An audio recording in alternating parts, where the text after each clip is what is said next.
Hello everyone, welcome to yet another day in this the Clown Decade, the decade where things are only going to get worse before they get better. And I'm going to level with you, I didn't think I was going to make a video today, because yesterday I actually hit 10,000 subscribers, and I thought I'm just going to do a chill stream today, and not really bother with the video. But unfortunately, we're in the Clown Decade, and we have a Labour government, so it looks like crazy things are going to be happening pretty much daily. Anyway, yes, chill stream tonight. Not sure when it's going to start because I've got things to do this evening before I can get to it, but I guarantee it should start from at the latest 9 o'clock, and yes, I will be having beers and simply just having a nice bit of gaming and a little chat with whoever's in the live chat, and I imagine there will be other people on the Discord who are happy to come along and chat. So look forward to that fun tonight. For now, we need to go through some pretty astonishing but entirely unsurprising figures. So firstly, let's go to nearly 2 months ago, where the Times decided to publish an article called "Immigration Fuels Biggest UK Population Rise in at least 50 Years. Deaths outnumber births in Britain last year. That wouldn't be so much of a problem if we didn't have the immigration problem. So the increase is entirely down to arrivals," the ONS says. So a surge in net migration drove the fastest population rise for at least 53 years, with 68.2 million people resident in the UK by the middle of 2023. The 662,000 increase on 2022 was a 1% rise and represented the largest annual percentage in numerical increase since comparable data began in 1971. Population growth was driven entirely by net migration because more people have died than were born in Britain for the first time in 50 years. The ONS said it has projected that the UK population would grow to 70 million in 2 years. Again, pretty much entirely driven by net migration. And as you can see from the handy graph, yes, we have a sudden exponential uptick after 2022, which I want to remind everyone is when Boris Johnson was in charge. Now, already alarm bells should be ringing that this is absolutely terrible, and we should absolutely put a complete stop to all immigration right now. Yes, that is basically Reform's policy, by the way, net zero immigration. That is obviously better than this, but the thing is that this is before the revised statistics. These are the ONS numbers now. And as is plain for absolutely everyone to see, the total immigrants peaked at over 1.3 million people, with emigration actually dropping to just over 400,000. And that means that at peak on net immigration, again, the entire media class, the entire Westminster class told you that this is the most right-wing government ever. They are completely anti-migration. They're swivel-eyed racists. No, they allowed in about 900,000 people net. This is absolutely insane. And this, unfortunately, is actually largely down to Brexit and then putting people in power who would rather be invited to Financial Times dinners than do anything for the country. Because, as with these country of origin statistics, as you can see, the total about 1.3 million, over 1.1 million people came from outside of the EU, whereas obviously within the EU, it's less than 200,000 people. It's closer actually to 1,500 people. Sorry, 150,000 people. And if you listen to Dominic Cummings, if you pay attention to anything that they were doing, what their idea was effectively, we want deals to be a global Britain. Part of that, of course, was part of these trade deals needed effectively open borders or less restricted visa rules for people coming over from these countries like India, Nigeria, and there's a third country where most of them come from that I can't remember off the top of my head. It might be Jamaica. No, sorry, it's not Jamaica, it's Pakistan. All Commonwealth countries, and so what you've also got to bear in mind is that because of our crazy laws, these people who come from Commonwealth countries actually get full voting rights when they come here. Which, again, this is nothing short of mad. Literally mad. It's a bit like a country building up its own funeral pyre, some would say. And so with this frankly damning information coming out, Keir Starmer, for once, decided to have some good political instincts and make a speech about it, damning the Tory party for allowing this to happen. No, I am not joking, by the way. When we came into office, we immediately conducted an audit of the public finances, and we found a £22 billion black hole. This is the first thing he comes out with in the speech. I'm not going to lie to you. I'm just going to skip over absolutely everything to do with economics because, once again, he is trying to push the 22 billion black hole nonsense that the ONS have effectively fully debunked. So I'm not bothering with that. I've covered it enough. But I wanted to leave it in because I need you to bear in mind that Starmer has no qualms with lying. So I want you to bear that in mind as we go through the highlights of this speech. Now, the Independent Office of National Statistics has conducted vital work on the state of immigration and found the previous government were running an open borders experiment. See, now this is interesting because this is, once again, people copying Reform's homework. Labour are doing it now. The Tories started to try and do it. There's quite a few, let's say, smaller parties on the online right who have been trying to say that Reform have been copying their homework, when in reality Reform have been talking about this even 12 months ago when they weren't even a real party. The Open Borders experiment line comes directly from Matt Goodwin, who, if you don't follow Matt Goodwin on Twitter or YouTube, I highly recommend you do. I pretty much watch everything that he puts out there because he is possibly one of the best right-wing activists we have who has real-world influence, and I do mean that. He works with Reform now. He was originally a professor trying to look into how the far-right works, and effectively came out with the conclusion that, oh, the actual far-right's really small, and a lot of these people are just normal people who want normal policies. I actually agree with them now. And he's doing the Lord's work in terms of pushing for a more right-wing government, rather than having yet another soft, limp, flaccid leftist government in charge that we've had for close to 30 years. Well, close to 20, I suppose. Blair wasn't weak and flaccid, but you get the point. As the ONS sets out, nearly 1 million people came to Britain in the year ending June 2023. Again, this has been an issue for years because the way the immigration debate has always gone is that originally they used to talk about gross numbers, so total number of people coming in, and then that slowly moved to net because the gross number was just getting astronomical. And now that it's net, they are now pretending that that is the total number of people coming in, which it's not, because obviously when it comes to emigration, that's going to include quite a few Brits, and anecdotally, I know more Brits that have moved out of the country than immigrants. And I can't remember the exact statistics, but there is plenty of evidence that those emigration statistics are native Brits, or not even necessarily native Brits, just British people who are leaving the country, who are people we'd obviously rather have than the actual much closer number, which is 1.3 million people coming in the country who are foreign. And plenty of these people, I don't want to say plenty actually, because I think it's a minority, but some of these people are genuinely coming over to just do their studies and leave, or maybe find a job, so they'll be useful. Some people are over here for high skills job, but the vast majority of them, as statistics always show, is that they are either dependents of people who are students, and quite a lot of that comes down to fraud, so they basically come over on a student visa, not do any work at actual university, and then get lost in the system.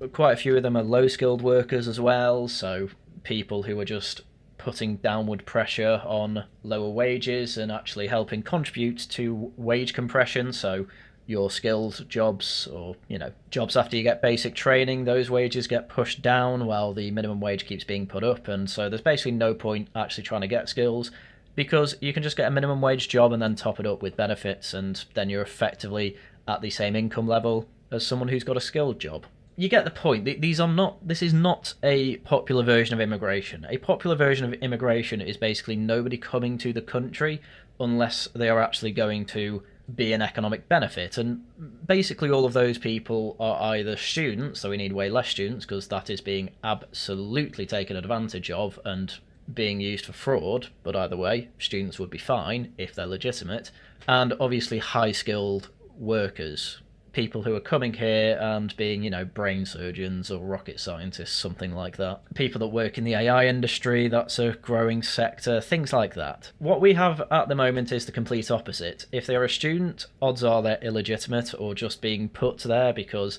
they're a massive boon to the university system, because they have to pay a quarter of, I think it's 25,000, every year, and some of them even do 4 years rather than 3 in English and Welsh universities.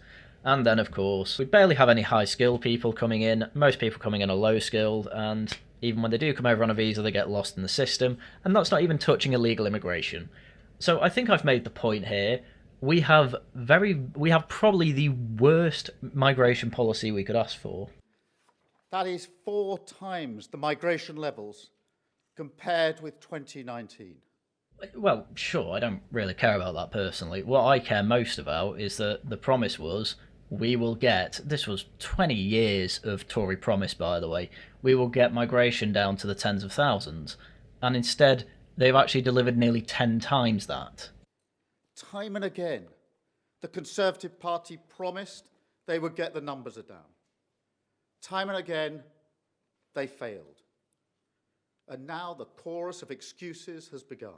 As I say, this is all just stuff that Reform have been saying for years at this point. As I say, they weren't even a real party, really, up until Nigel Farage said, right, I'm going to lead this and we're going to try and win some seats. And they ended up winning 5, which, I'm not going to lie, it's not really a bad start to a small party. But it is showing, at the very least, just how much the vibes are shifting. That Labour are, I mean, you know, he's lying insofar as he doesn't really believe anything should be done about this. He's not lying in that, well, this is basically what Reform are saying, and this is why Reform are getting so popular.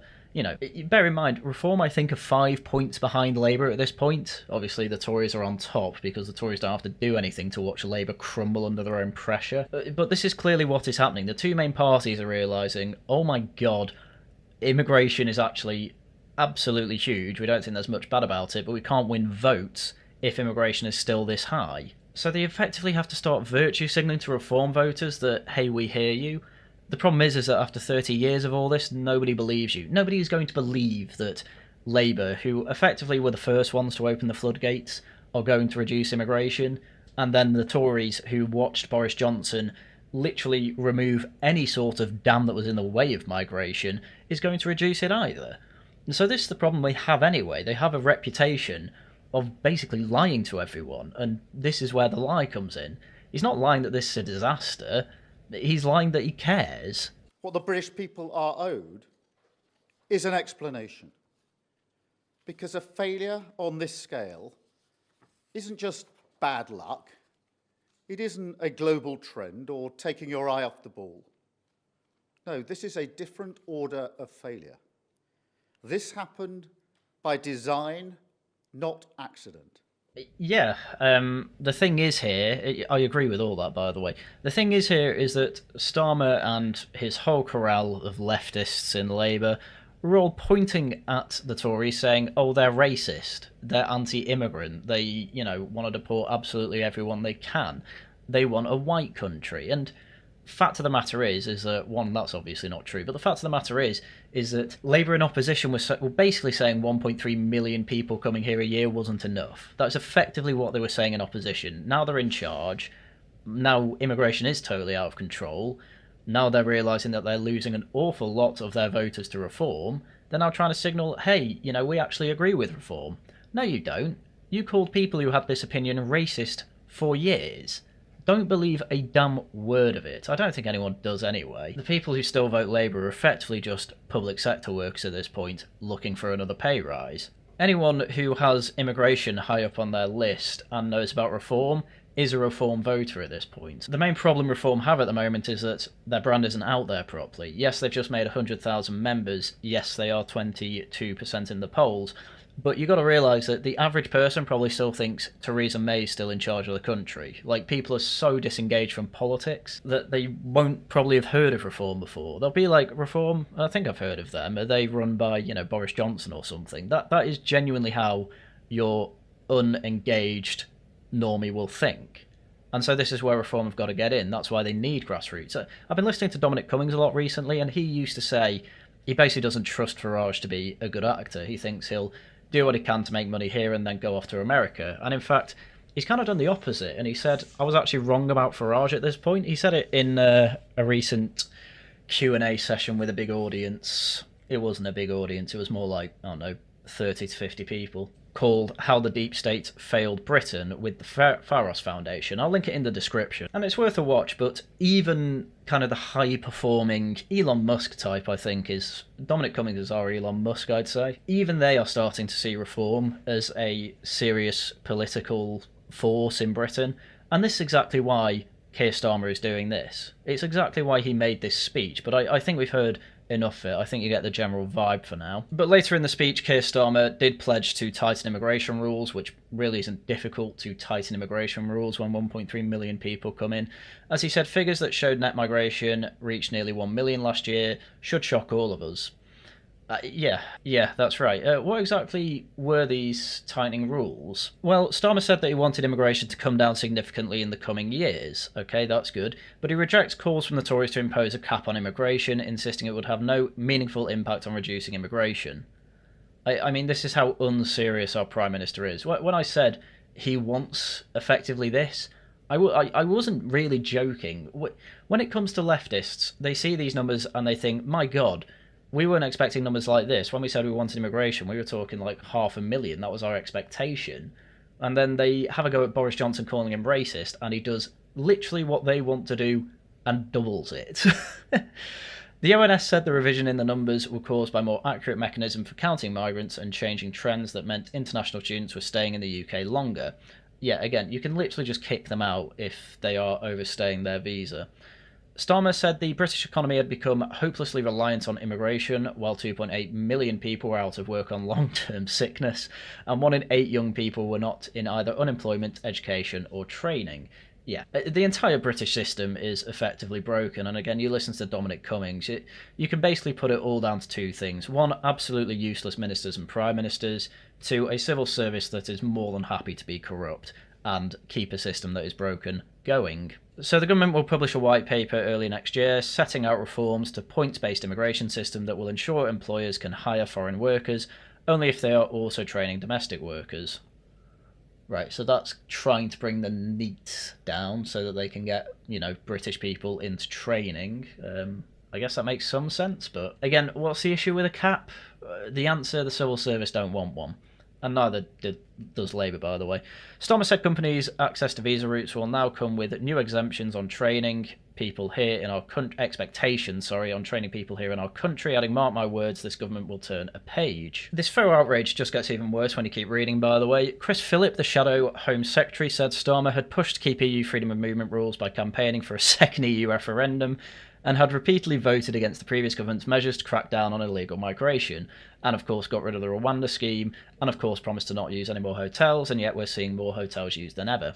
He told The Times Mr Starmer is Mr Open Border. He voted 134 times in the last parliament against measures to tackle illegal immigration.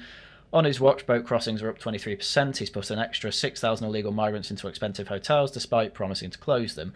That is all very true, Shadow Home Secretary. However, you were part of the Tories that actually created this problem in the first place. So yes, I don't trust either of you. This is why Reform are moving up in the polls constantly.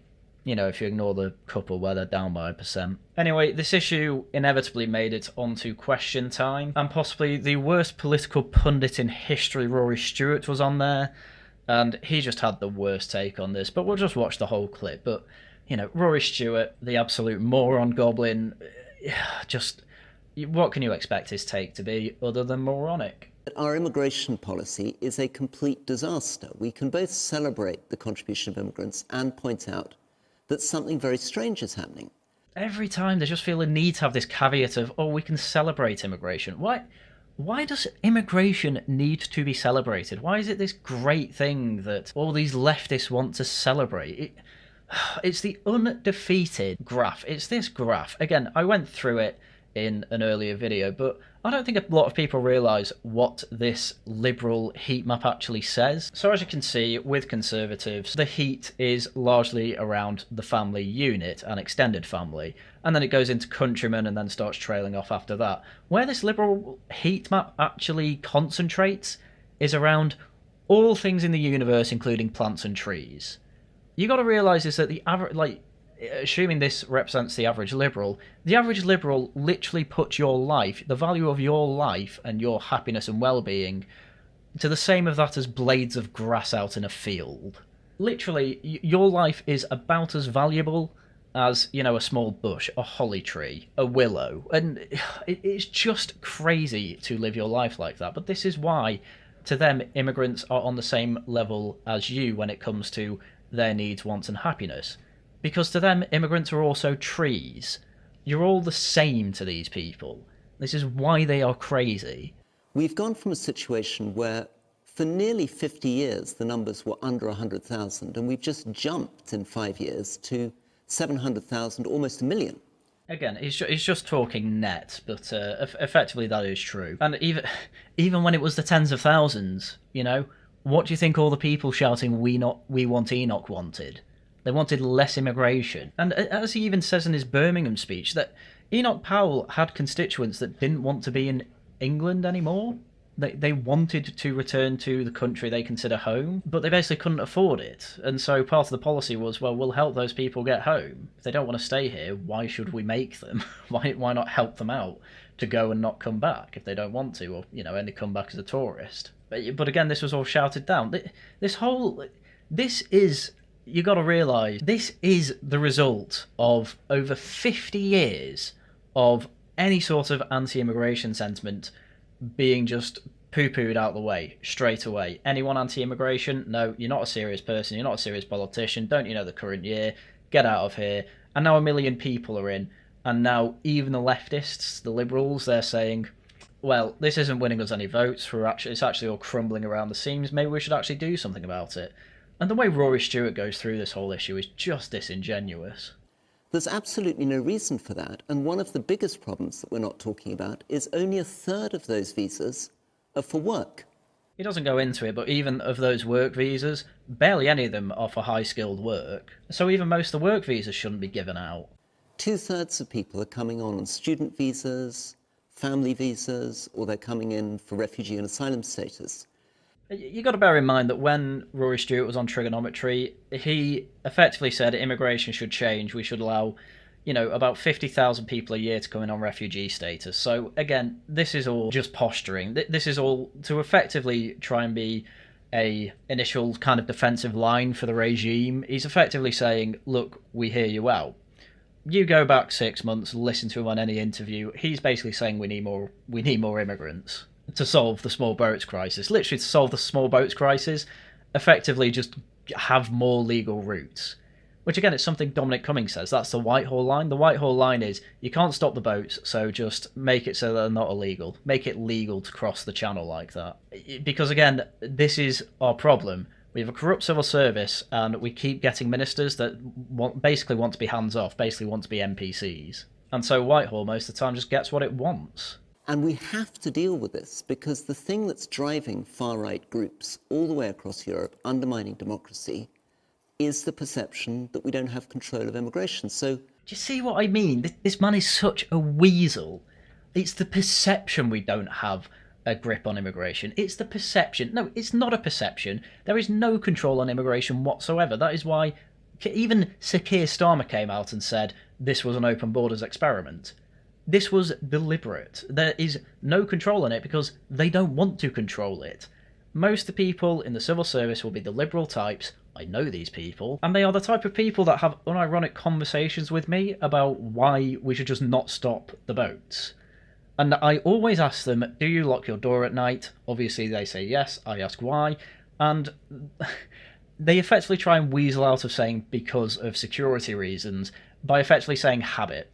And I basically just end the conversation there. I just say, you can't have an honest conversation about this. You know you are losing. You know you are not going to be in power for much longer. And you know your politics destroy this country. You just don't care because you literally see plants and trees on the same moral level as, let alone human beings, but your own countrymen. I'm sorry, but you cannot have a successful country that doesn't see its own countrymen as above plants and trees. We can be humane. We can be liberal. We can be welcoming, we can say that immigration is vital for our economy, but we have to demonstrate that we have a working system. The only reason immigrants have started to become vital for our system, quote unquote, is because we have a complete brain drain. I've said this loads recently, but I know people who have already left the country, who are planning to leave the country, because for talented, smart people who are ambitious, Britain is not the place for them. Why am I still here? Because I want to change that. I want to be the type of person that stays here and changes it for the better. I'm not an anywhere type person. I'm just not. And to be honest with you, the people that move, they're not really anywhere type people. They're going to places that are in the Anglosphere. It's not like they're moving to India or they're moving to Mexico or anything like that. No, they're moving to Canada, Australia. I've not known anyone to go to New Zealand, but I know people that have looked there. It's places where they speak English, and you feel like you're actually getting your money's worth. As I say, I know someone who moved to Canada and works in a cafe now, and that's enough to pay rent. You'd never get that in Britain. And the Conservatives failed, then I feel Labour's going to fail too. I mean, that's just correct. Labour are absolutely going to fail. I mean, let me just start with the gentleman in the front who talked about integration. I actually think, compared to most European countries, we do quite well when it comes to the integration of immigrants in this country. Good God, I'm going to have to reference the Birmingham speech again, aren't I? We could do better. I mean, the last government cut the amount of funding for English language training for immigrants, for instance. So Good, it's not up to us to get people to integrate. If people have moved here, it's obviously the onus is on them to integrate. Why are people even allowed to come to the country if they can't speak English? I thought that was part of the points-based system, that you had to know English. I think we can always do better, and there are areas of our life where we can do better to get people integrated. Yeah, probably, but the main question we have now is, why is the onus on us? Why, when we've opened the floodgates, is it on us to integrate them? Why can't we just, as we say, remove the pull factors, put some push factors in there? As Peter Hitchens says quite a lot of the time, the issue with the hostile environment policy is that basically you had a load of these signs up saying, basically, if you're here illegally or don't want to be here, then we'll either arrest you to deport you or you should go away. And Peter Hitchens' point was, well, people who are here who that sign was for probably can't read English. So what was the point? It was a bad idea because it was ineffective in terms of the policy they put in for the hostile environment. But I have no problems with the hostile environment for illegal immigrations as it is. I think it's absolutely right that we should arrest people for illegally coming here and then obviously deport them. I don't know why we don't do what Singapore does and just says, if you come here illegally, there is no route to asylum. You can't do it. I don't understand how that's unreasonable. But these people, again, see plants on trees as the same level, moral level, as absolutely everyone else. So it's no surprise that they want to do everything they can to bring in policy that is absolutely for absolutely everyone apart from their own countrymen. On Ben's question, I think Keir Starmer was wrong. I think he was wrong on a very basic level, because this isn't uncontrolled open borders immigration. This is government policy. A very small fraction of those coming in are the small boats. Let me leave those to one side and just talk about the people coming in visa routes. He's basically right on this point, by the way. It's uncontrolled immigration in such a way that bringing in the points-based system effectively opened the floodgates. They made it too easy. You know, Australia have a points-based system and their immigration isn't crazy. Clearly it's something that can work. It's just been implemented badly. We have a lot of people coming in visa routes, and we might say the number is too high. Then you've got to decide, OK, which ones would you do without? A lot of that spike in numbers was Hong Kongers. Okay. I mean, a few people in my comments have actually said, you know, when I did that Altrincham video, people pointed out a lot of people from Hong Kong have moved to Altrincham. And from people I know in that area too, yeah, they have moved there. And they've basically not been a problem. In fact, they're basically the people keeping the churches alive, to be honest with you. And it's like, okay, if you're going into the should we be selective about this, my whole point is yeah, obviously we should be. What do you mean? The problem we have with refugees here in Britain is that an awful lot of the right just hear refugee and they think, oh, it's the people crossing the channel or coming over from Calais. And yeah, that is an absolutely massive problem. Okay, here's my compromise. We don't let any of them claim asylum whatsoever. Just say, no, this is not a route to do it. You will get nothing from it. Leave the ECHR and destroy the Human Rights Act. And then the remaining Ukrainians and Hong Kongers, leave them here. That's absolutely fine. You should absolutely be vetting Afghanistanis as well. If you don't think there are people in the Taliban who are coming over pretending to be Afghanistani refugees, I mean, that's been happening with Syrians. That's been happening with pretty much every cohort of refugees that come over. Obviously, they should all be vetted. And if we can't vet them, we say, sorry, you're being deported then. Because we cannot have a system where we're effectively letting strangers in. You just can't let strangers in. You wouldn't let a stranger in your house. Why would you let them in the country? So if that's the route you want to go down, there's your answer. Genuine refugees from Hong Kong and Ukraine and some from Afghanistan, vet them all properly. If you can't vet them, they go back. If you can vet them and they don't have a criminal record or anything like that, leave them here. This is another problem, actually. When it was pointed out by Callum, who used to be with the Lotus Eaters but runs his nice little tourist channel now, where a lot of people who come over from Afghanistan, they're claiming asylum effectively because they are criminals. And obviously people have the initial thought of, oh, well, it's the Taliban, it must be for, letting his daughter go to school. When in reality, he's actually trying to avoid having his hand chopped off for stealing. And I'm not being funny, but we can't let refugees in because they broke a law in another country and we find that particular punishment barbaric. That's just not a reason to let someone in on an asylum claim. That is ridiculous. You're not being persecuted because you committed a crime, and by the laws of their land, you will receive a punishment we find barbaric. We don't have an empire. We are not here in 2024 as Britain to effectively be Britain's the world's moral police. That's America's job, and they've been failing at it. Who we opened our doors to because of what was happening in China, and we said, you can come here, okay? You're British nationals overseas. A lot of them were Ukrainians because of the war going on in Ukraine. We let a lot of Ukrainians into this country, and they bumped up the numbers. Yeah, but it wasn't millions of Hong Kongers and Ukrainians coming over. They were in the tens of thousands. And again, the Hong Kongers aren't a big issue. The Ukrainians came over, and the only issue people had with them was that they thought they were a bit racist because they basically asked, where are all the white people? Well, let me answer that for you. 1 million immigrants came in at the same time. So it's just a crazy situation, as I say, that we are in. And the thing is that, yes, we are definitely past peak, because another thing that happened with the over 1.3 million people who came over is that was because COVID stopped an awful lot of immigrants coming over. And then obviously once all the restrictions are lifted, just planes full of people obviously will have come over. And that's why you ended up having a bump. So it's going to normalise now, and I reckon it's going to normalise to, I don't know, 700,000 people a year. Maybe less, it doesn't matter. Anything over net zero is too many. And again, basically the way you have to deal with that is to effectively completely rip up the permanent civil service. That just can't exist anymore, as Dominic Cummings keeps saying. And you have people in these positions in number 10 who actually want to enact change. Best people I can see for doing both of those things is reform. And if Dominic Cummings wants to get on board with reform as well, I think they'd be ideologically largely aligned. I think they'd be perfectly fine with it. I reckon if Farage does end up getting in a position of power, even if it is in a coalition government with the Tories, if the deal is, right, Dominic Cummings, you can come in and basically do what you want with the civil service, I think he'd jump on that, make a Doge, and they would absolutely change the face of British government for the better. Almost permanently.